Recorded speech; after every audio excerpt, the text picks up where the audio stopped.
This Monday, coming to a YouTube near you, Cotton's Top 5 Monsters in Monster Hunter World. Alright everybody, if that didn't make it clear, today we're going to go through my top 5 favorite monsters in Monster Hunter World. However, it's not necessarily 5 monsters. There's sort of 2 lists of 5 going on here, as it's a really difficult thing to quantify, just your 5 favorite monsters. So what I'm going to go to today is 2 different lists at the same time. I've got my top 5 in terms of the way that they look, the way that they act, and more or less their just general design. But I've also got my top 5 in terms of my experiences while fighting them. 5. My 5th favorite monster to look at, the way that he acts and just sort of in general, is Basil Geese. My 5th favorite monster in terms of the fight experience as a whole is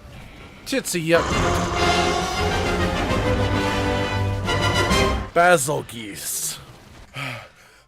Alright, honorable mentions. Basil Geese, because he's a fucking dickhead. 5. For the design in general, is Nergigante. He's a walking spike machine of death.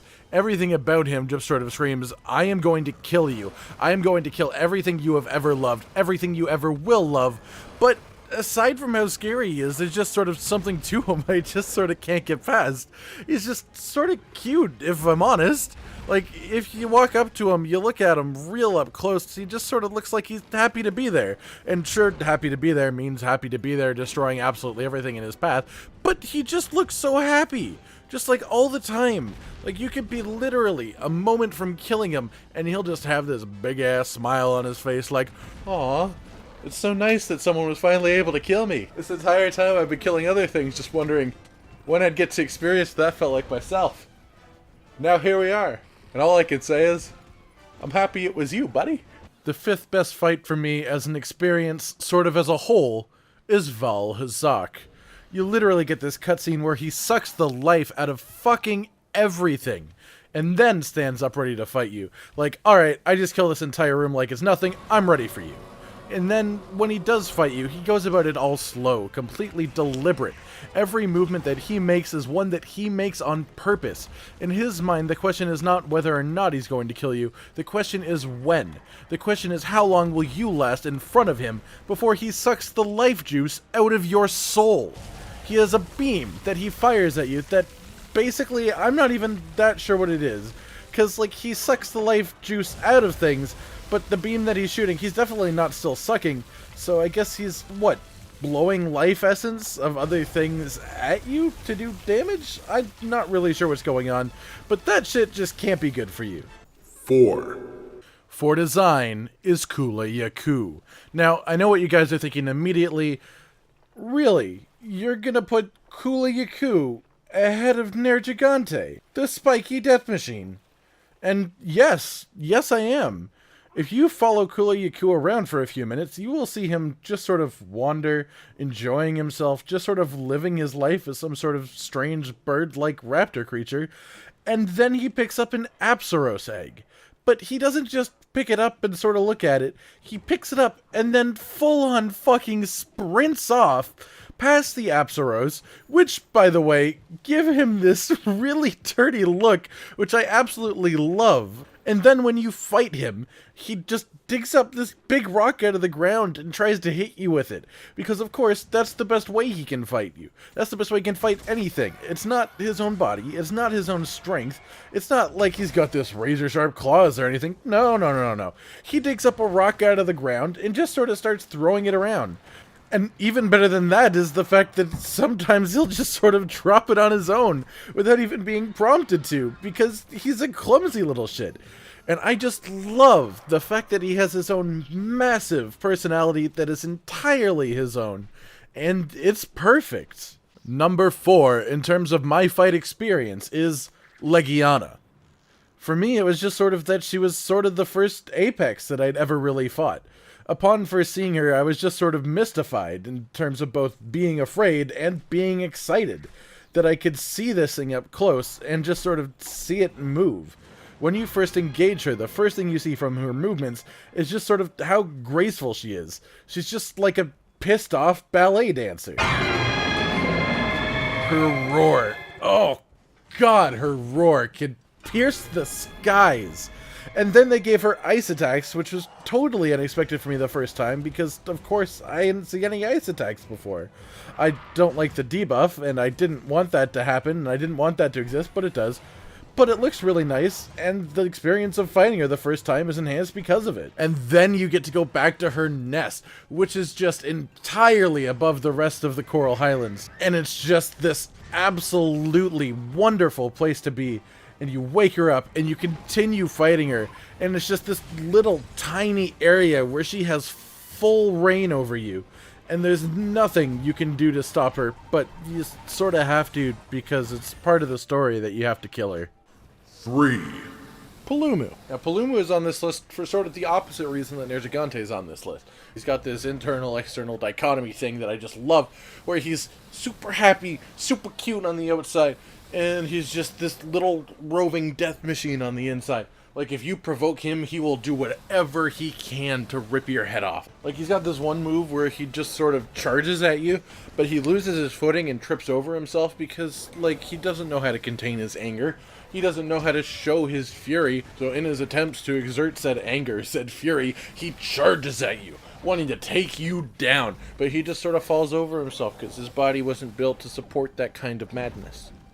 And then he does this thing where, like a child throwing a temper tantrum, he just sort of huffs. He's just like, crosses his arms, and then he just fucking blows up his face, and he becomes this giant-ass puffball with these sort of bat-like wings and a giant fluffy beaver tail. I love it. He's just so angry. He's got this little face. He still looks cute as fuck.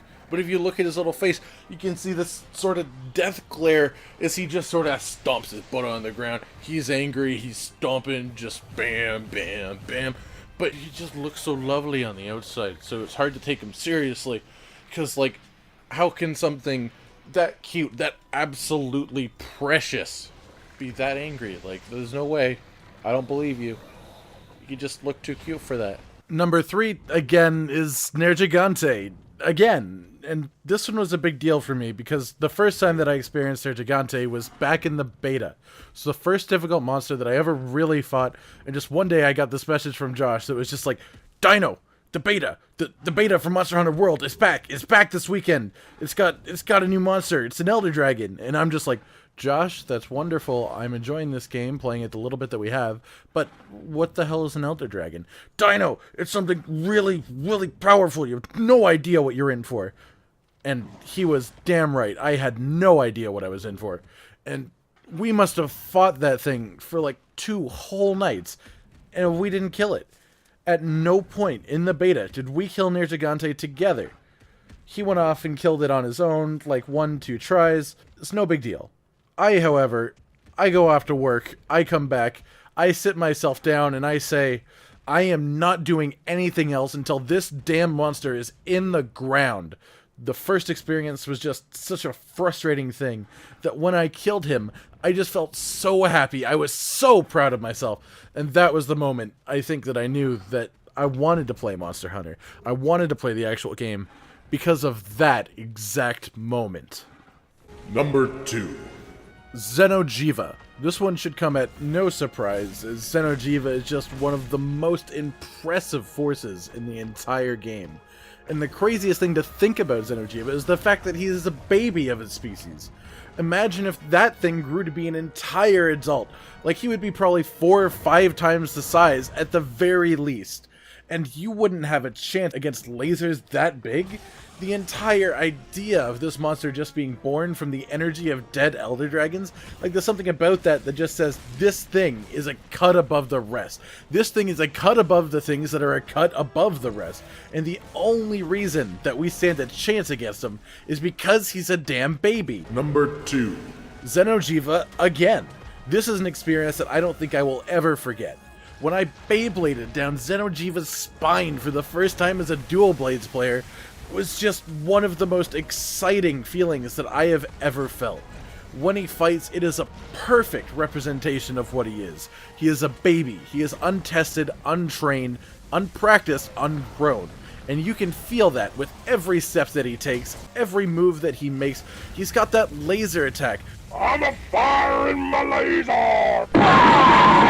Where he just sort of goes on his hind legs, and then he just sort of fires lasers all around him. His head doesn't even know how to control the recoil, and he just sort of accidentally makes a hole where he falls in, and it's so telling of the fact that he doesn't know what he's doing. He's just a baby.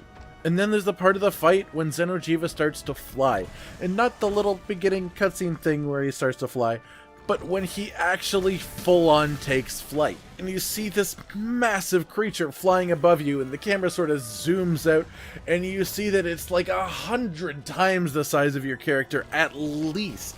And there's just this overwhelming sense of dread, just how the hell do I have any chance of finishing this thing off? And then he starts firing lasers down from the air. But if you do enough damage while he's flying, you make him fall down in this beautiful avalanche of flesh just hitting the ground. And you can feel the tremor just under your feet as he hits. Just, this guy weighs tons, and I just made it fall out of the sky. Number 1. Tobi-Kadachi. And that probably seems a little bit odd to a lot of you, because he's just so underutilized in the game. He shows up once very early on, and then is basically never mentioned again. But there's just this sort of inexplicable joy I get whenever I see Tobi-Kadachi. It's this sort of flying squirrel, viper, wolf hybrid. Everything about him encapsulates what Monster Hunter is for me. These creatures that obviously don't exist in the real world, but are made of parts of different creatures that do, and brought into an ecosystem where they can somehow survive, somehow exist, and somehow thrive. It's just such a cool concept that an animal like this could exist. Like, regardless of the thunder power, just the way that he looks, the way that he moves is unprecedented. Number 1. Kulve Taroth. No, I'm not on a hype train, you're on a hype train. Stop judging my decisions based on the time that they happen to be made. This is number 1 on the fight experience specific list for the simple reason that I think it might be one of the greatest experiences I have ever had in all of my years of playing video games. There's just something about gathering with 15 other hunters in the gathering hub, knowing that you're about to embark on this great mission, only to meet this giant monster who basically doesn't even care that you're trying to kill her for the first 5 minutes because you're barely even touching her health pool. And you have to slowly break her off piece by piece. And then, after doing the quest 2 or 3 times, however long it takes you to finish it, all you do is break her horns. You don't even kill her, you just get her horns. And yet, this is a massive victory. Obviously, in terms of scale, Xeno'jiiva is still absolutely massive, but you still normally fight him. You still manage to kill him in less time than it takes you to just break Kulve's horns. It's just something about the overall scale of this battle that just makes it feel bigger than anything I've ever experienced. Number 0. As this video has 2 lists, I felt it only fair that I should combine the lists to find an overall winner, which I would then label as my favorite monster in all of Monster Hunter World. This is based on slightly different criteria, as this is just overall. And my pick for my favorite monster in Monster Hunter World is Nergigante. Now, I know that Xeno'jiiva had higher scores in both categories, but the reason that Nergigante comes ahead for me is every time you fight Nergigante, from the first time to the last time, it will become a slightly easier fight as you get more used to the way that he works and more used to how to control him. And the combination between that personality that he has, between the initial experience of fighting him, and then, of course, the replayability and the differences that will happen when you fight him consistently, is what makes him, in my mind, a masterclass of monster design. I'm Cotton Dinosaur, and this has been my top 5 monsters in Monster Hunter World, my other top 5 monsters in Monster Hunter World, and my overall favorite monster in Monster Hunter World. Like if you liked the video, subscribe for more, and, most importantly, until next time, stay sweet.